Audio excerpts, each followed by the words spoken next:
And a warm welcome back to you, still with John Gilburn, Managing Director of Sheffield's Owlerton Stadium, with Mark Smith, the former Sheffield Wednesday and Barnsley player who's now interim manager of Chesterfield Football Club. They used to say caretaker manager. It's a bit posher now. They call them interim managers. Oh, yes, right. it's interim. Right. It's still only for as long, or a short, or whatever, exactly. if you want the job. James Gregg joins us for his roundup. Before that, Absolutely. I don't know if you were watching from outside the first half. Yeah. We left him mid-story here. He's playing for Sheffield Wednesday at Manchester City at Main Road in those days in a League Cup tie.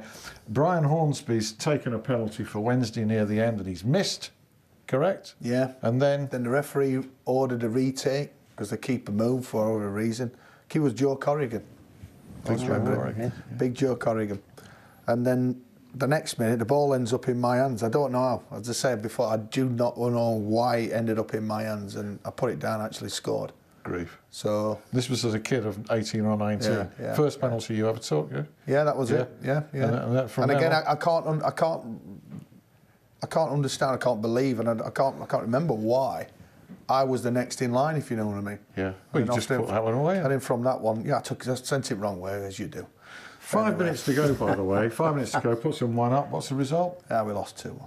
Oh, no. I think I might have to put one in my own net, who knows? We've had some late goals in local football, which we'll be talking about anyway in a minute. You got while James is talking, James Gregg with his roundup, you've got a few minutes to wriggle around questions I'm going to ask you about Chesterfield and your future there. Okay? Right. Be warned. Okay, right. James, what else is going on? Not just football, as we all No, it's not. We'll start with football. We've already touched on that. There's been some late goals this week, nonetheless that killed the Blades last weekend at Oakwell. But we'll start with Sheffield Wednesday. They got dumped out of the League Cup on Tuesday night to Stoke City. But there's a bigger game, though, many Owls fans' eyes, at Hillsborough this weekend. It's a televised game against High Flyers Derby. So, of course, the Owls just 1 point outside the playoffs. That could be a really, really big game. In terms of how the season finishes. And you look back at these sorts of games, don't you, at the end of the season, you think, oh, wow, well, if we could have only got a point against them or whatever. And this is exactly one of those games as well. Derby sitting pretty in third, Wednesday obviously in eighth, as I've already said, 1 point off the playoffs. Have to hope for, Wednesday are not in the best shape physically at the moment with the injuries, Louvens, Lees in particular. Bannon, will he come back? Those kind of questions could have a big bearing on what happens on Sunday. Absolutely. Against a really good informed team. So Absolutely. a major test. But I see it as being a really good game, actually. Yeah, I think it will be a good game. Two informed squads really in the league, aren't they? They've been on a good run both sides. Derby obviously have been knocking on the door for the last 2 or 3 seasons now. Yeah. So it's a pivotal game, I think, in the Sheffield Wednesday season. We'll be able to look back on it maybe in some depth next week. I can assure you, just heard the news today, we have a major Sheffield Wednesday guest on the programme next week. Very good. We look forward to that one. You know who it is, do you? I do know who that is, but we'll keep that one quiet. Sheffield United, a tough one to take, as already said at Oakwell last week. In the dying embers of the game, they're in the FA Cup this weekend against Oldham Athletic. Hopefully right a few wrongs as well. I know that the mood is improving in the Blades camp, and it was great to see John Brayford back on Saturday after visiting this studio on Thursday. Great performance. It must have been the tea that I made him before the show last I think week. It was the tea he drank after the show that did it. Yeah, definitely. We all went for a cup of tea after the show. We did go for a cup of tea, indeed. Yeah, of course we did.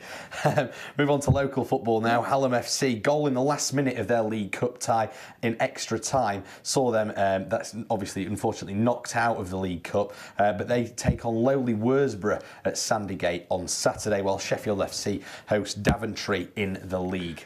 I followed that on Twitter, that Hallam game last night. Apparently it was an incredible game, bizarre game it was described as. There must have been any number of near misses. And, well, Hallam took the lead and then Selby equalised, and then it went to extra time, and it was in the 119th minute that they got the winner. So must have been very difficult for them to take, but they can bounce back. It was a great game, apparently, really great game. Absolutely. They're just outside the playoffs now in that league, first time this season. They've got, as I already mentioned, Worsborough, good chance to get some points on the board scoreboard and back to winning ways for them, for Ryan Hindley's men.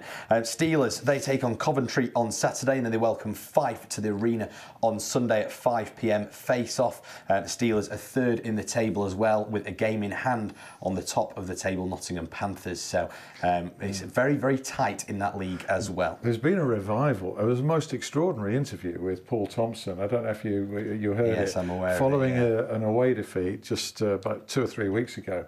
It certainly put football rants in the shade. A bunch of homers, he said, we are a bunch of homers.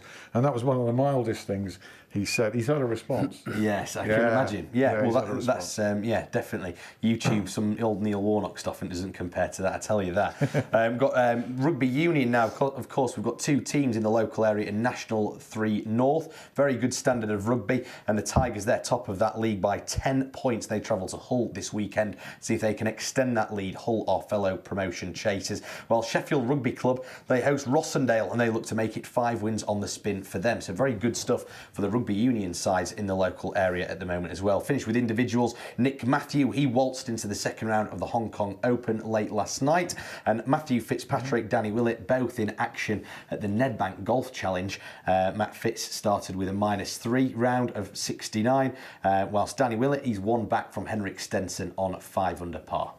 Brilliant stuff. Thanks very much, No James. worries at all. You know, every time I think about make a mental, I must invite Nick Matthew back to the studio. You come in here and tell me he's in Hong Kong or somewhere like that. So we'll put him on the back burner for a while. James, thanks very much indeed. Okay, John Gilburn, boss of, for want of a better word, boss of Sheffield's Owlerton Stadium, and Mark Smith, current boss anyway, of Chesterfield Football Club. You were asked it today. I'm going to have to pitch the same question at you. Do you want this job full time? And I'll answer it in the same way, Alan. All I'm concentrating on is obviously doing what I need to do, trying to get some results. The results I'm trying to get are not, you know, obviously it's important that we win games, but me as a professional, I like to win games. So I'm actually not thinking, well, if I win 2 or 3 games, that gives me a better chance of the job. All I'm concentrating is can we get some wins? Because I would like to get some wins. I'd like to be part of a football team that's actually winning games. As I've said before, I think whatever will be, will be. I mean, if we get to a situation where we win a few games, then obviously our speculation could be that they might offer me the job.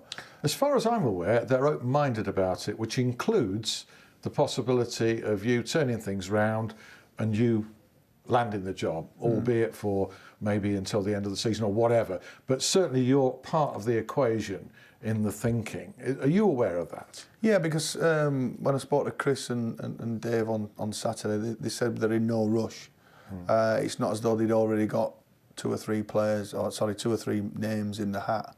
And they were really saying to me that it just boils, if you win a few games, you know, it could be you. Simple as. Which obviously I look at, I mean, it's a precarious profession to be in. I do think that you've got to be a certain kind of person to be a manager, somebody who can cope with pressure, somebody who can actually manage, somebody who can organise and stuff like that. I sometimes think that I can't do that because I'll look at things I do. Which part of it can't you do? Well, it's the pressure bit, as I say. I mean, I was assistant manager back in the day with Sam Allardyce back in '97 at Notts County. And we had both sides of the coin. We had a relegation where it's horrible. You were constantly looking over your shoulder. You were constantly going after games and making excuses why you got beat again. And then you get to the end of the season where you think the phone's going to go any minute like now.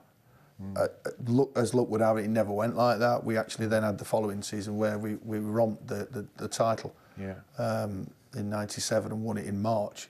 So you get both sides then, Alan, and you know, I look at things sometimes and probably look at it too much. I think about things too much. A lot of people are saying just get on with it. if you get a chance, take it. Take it. It's an insecure profession anyway. Even as a coach, you've had spells. Yeah. I mean, goodness me, you've had spells at the Barnsley Academy for 5 years. You played at Barnsley, of course. Sheffield United, 4 years. You were involved in Bramall Lane and Shirecliffe. Chesterfield youth coach from 2013. So none of these positions is entirely secure. No, that's where football's changed. I mean, back in the day, I think, you know, obviously if the manager left, he left, and all his staff would leave with him. But generally, that wouldn't the ripples wouldn't reach as far down as the youth. No. But even that's changed like now, where I think sometimes people come in and the managers want to change everything at the football club. I don't agree with it because I don't think it helps with consistency of what you're trying to do. No. The kids should be left on their own, and you've got your own job there just to try and bring through the next crop of players and constantly evolving and trying to bring through players, and then it's up to the manager at the time to take it on. But again, you know, you're quite right what you say. It does affect the youth setup sometimes. It can do, but there's you thinking perhaps at the moment I'm more secure as Chesterfield's academy manager than I am as first team manager. Yeah. I mean, obviously, longer term. I mean, it would be great if we say, yeah, I'll have a go at it, and they give the job, and then it doesn't work out, and then they say, well, right, you can go back now to do the academy. But that doesn't work like that, no, because that door will have shut. Yeah. And that's the kind of things that you got to work out. If it gets down that road, I mean, as I say, we'll get a few. Hopefully, we'll get a few results, and then from there, I'd say, who knows? Reassess. Yeah. Who knows? Yeah. So you can't rule it out then. No. Mark Crossley, former Sheffield Wednesday goalkeeper, among others, Nottingham Forest, is assisting you, and also Paul Mitchell, who's a guy that a lot of you won't know, but actually is revered within football circles as a talent spotter, particularly of players from the lower leagues. He's assisting you as well. Yeah, I mean, they've been a really big help because obviously they've been closer to the first team than I have. Yeah. So they've been really good as regards letting me know little bits and pieces what's been going off and what might be needed to be changed and stuff like that. But as I say, Mitch is going to come with us like now, so he's going to have to put his scouting duties a little bit on the back burner until you know something happens. And then Norm, Mark, who we Big Norms, Big Norm, like, where's that come from? It's actually come from, remember the Cheers, the programme Cheers. Yeah. The big guy stood at the end of the bar, Norm. That's him. And every time he used to walk in, he used to shout, Norm! Yeah, right. That was him. Okay. That's where it comes from. For some reason, they must think he looks like him. Yeah. Well, there you are. Now we find out something every day. Good nickname, I like that one. Yeah, well, his Twitter handle is at Big Norms, isn't it? It's a big handle to have, at Big Norms. Yeah, of course, you're not on Twitter, are you? No. Neither you. We're going to come back to Mark later, but I've got to bring you in on this before anything else, John Gilburn from Owlerton Stadium. According to my research, provided me by Richard Fiddler, who leaves no stone unturned here, you were a top ice dancer at one time, earlier in life. You were third in the British Championships, no less. Yeah. And this bit has got to be a joke. It says, you have beaten Torville and Dean. No, it's not a joke. It's a claim to fame. I was, I have to admit that, you know, I was probably at the top of my sort of skating career, and they were only just coming through the ranks. So, you know, I was skating against them, and yes, I did beat them. Where was this? So it was actually in Nottingham at the home rink. So it was even better. Incredible, That's an away win, isn't it? It is an away win. It's good. Good takes the little title. Yeah. Have you got any proof of this? Not on me, no. But yeah, there's proof in the record. Have you got YouTube or anything like that? No, afraid not. Good grief. No. I wonder if they talk about it and say, do you believe it or not, when we started out, I think this guy called John Gilburn. I think they'll have long forgotten about me with the success that they've had. Just like you've forgotten how I trained with Sheffield Wednesday and played in a game of two-touch with you. In fact, though, memorable. I think the bruises, you know, because I think you kicked me.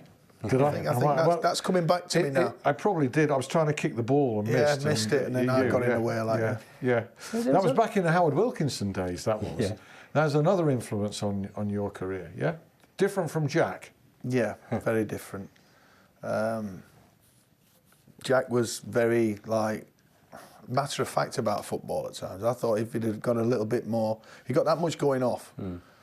He was into the fishing, the grouse season, all that kind of shooting and all this kind of thing. I think at the time he'd got a television programme going something. So he was always missing.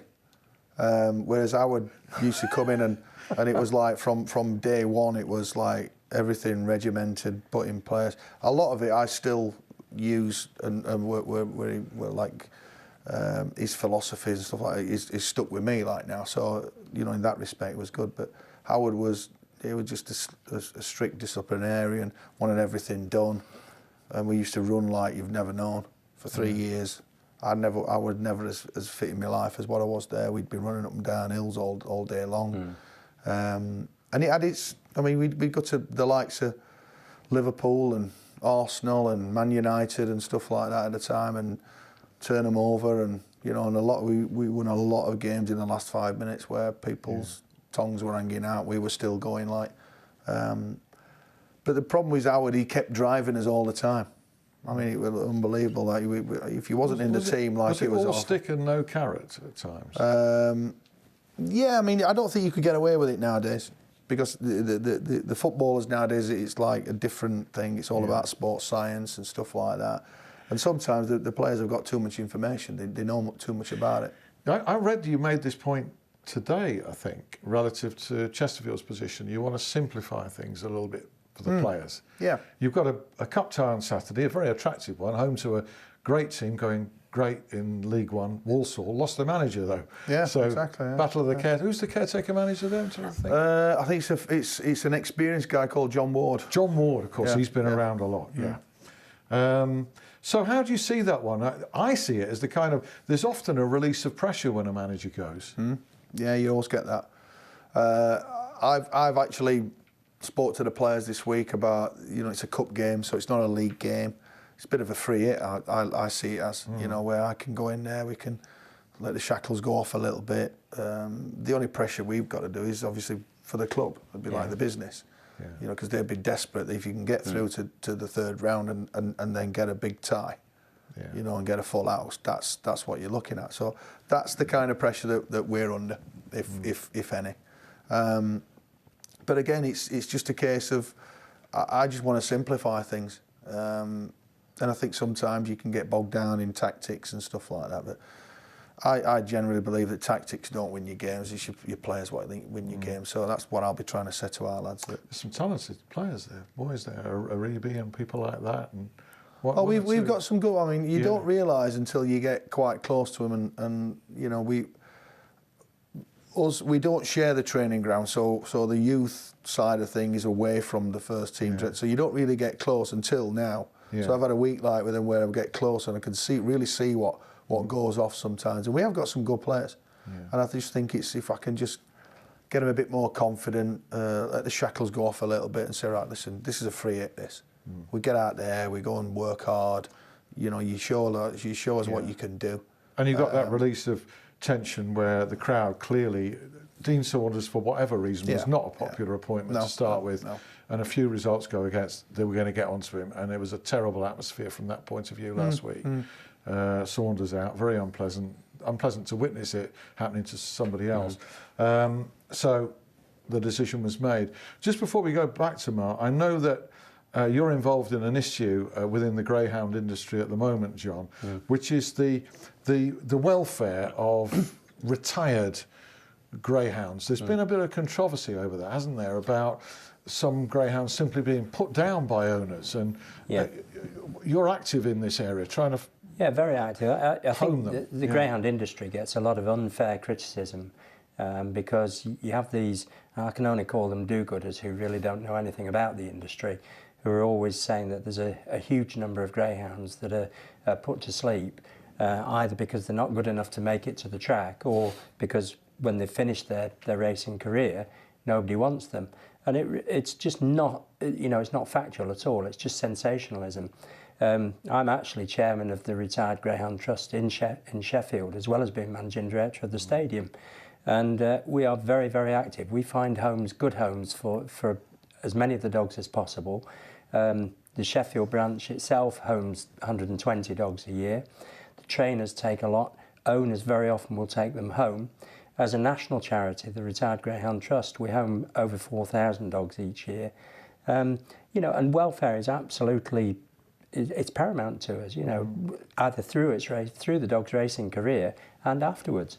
I'm sure dog lovers will be happy and relieved to hear that, because I don't keep dogs myself, but I know somebody who's got a couple of greyhounds, and they're wonderful pets, aren't they? Fabulous. They're very affectionate animals. Lazy. Lazy. They are. They only want a couple of 15-minute walks a day, and that's it. That's it. They'd like to be up low here on the settee. Low maintenance. Low maintenance. Yeah. But even if one or two are being put to sleep by owners who simply discard them because they've outlived their usefulness financially, that's too many, isn't it? It is too many, and we're doing everything that we can. The Greyhound Board of Great Britain, and again I'm a director of that, we're doing everything we can to get regulations introduced so that every dog is found a home. But the problem is, it doesn't matter whether you've got a greyhound or whether you've got a spaniel. As an owner, by law, you can have the dog put to sleep if you so wish. And that's what you're up against in the greyhound industry. Horse racing. Difference with horse racing is that obviously people don't expect you to take a horse home because you can't keep that in your front room. Whereas a dog, of course, we're a nation of dog lovers. I'm a dog lover. And you do take your dog keep dogs home. yourself? I do, yeah. Yeah, have you got a greyhound? She's a cross greyhound. Yeah? Cross greyhound and collie. Can people contact you watching this show who would like to give a home to a retired racing greyhound? Definitely, yeah. They can contact me at the stadium. We'll go and see them. We'll do a home check, and we'll tell them all about the greyhounds and what sort of pets they make. Excellent. They are beautiful. Okay, they are indeed, yeah. I agree. Yeah. Completely agree. Love They're the dogs. fantastic. They're even better when they win for you, of course. Of course, yeah. Are you a gambling man in any way, shape or form? No, never been interested. Obviously, football and racing and... Of course, you can't be, of course. You can't be you can't gambling be on football. betting on the games, but obviously you'll see a lot of people who are interested in horse racing. That cannot be and dogs enforced, as well. though, can it, really? Because everybody's got friends who can put bets on for them. How does the football industry actually enforce that, I often wonder? I don't know. As I say, it's one of them things, Alan, that I don't take any interest in. So really, I don't really look and listen when people are getting, and you'll get players who are being found guilty and stuff like that. I don't know how they police it. I don't know how they watch it. I don't know how they govern it. But again, it's something that I've never been interested in. No. Not even. Have you checked the odds for the Chesterfield job? Because I'm sure you're on there. I think when I looked at it, I think you were 12 to 1 or 20 to 1 or something like that. Behind. Well, when I last looked at it, which was a day and a half ago, I think the evens favourite at this stage, and this is pure guesswork because nothing's been decided already, was Mark Cooper. He was evens 1 to 1, like evens favourite. But it then moves around. I think Danny Wilson, to start with, was the leader of the field.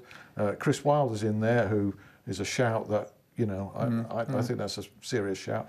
He's in there at something like 6 to 1 at the moment. The thing is, they've got to be very clever though, because they change these betting patterns. They change when certain amounts of money go on things. So they think, oh, people bet on that, we'll lower those. So it's for business, isn't it? That's why they're very clever with it. Yeah. If you and I walk out of here and both of us put 100 quid on this guy for the Chesterfield job, he's going to be. His odds are going to be changing. Yeah. Of course they will. Especially as they know he's been in here, and they'll assume that he said something off the air to us. So marked our cards. Yeah. But I can assure you, in fact, we had a chat before we came on air, and Mark has said on air the same. So there's nothing more to discover. We could stick 5 or 6 pints down his throat now, and we'd still be none the wiser. Well, you better go and ask me missus, because she's already told me what to say anyway. If you offer me the job, she's already told me. We'll have Mrs. Smith on next time, won't bother with you. Absolutely. Oh, God. Well, thanks to everybody. Big Sheffield Wednesday guest next week. Not that Mark hasn't been a big Sheffield Wednesday guest. Ticks a lot of boxes for us. James Gregg, thanks very much indeed. John Gilburn, pleasure as ever. It's a pleasure. You two are second-timers, so again, we must be doing something right. Andy Giddings will also be joining us on next week's programme. This one is going to be repeated as usual at 11 p.m. Well worth a catch-up if you missed, and probably better than Question Time. See you next week. Bye.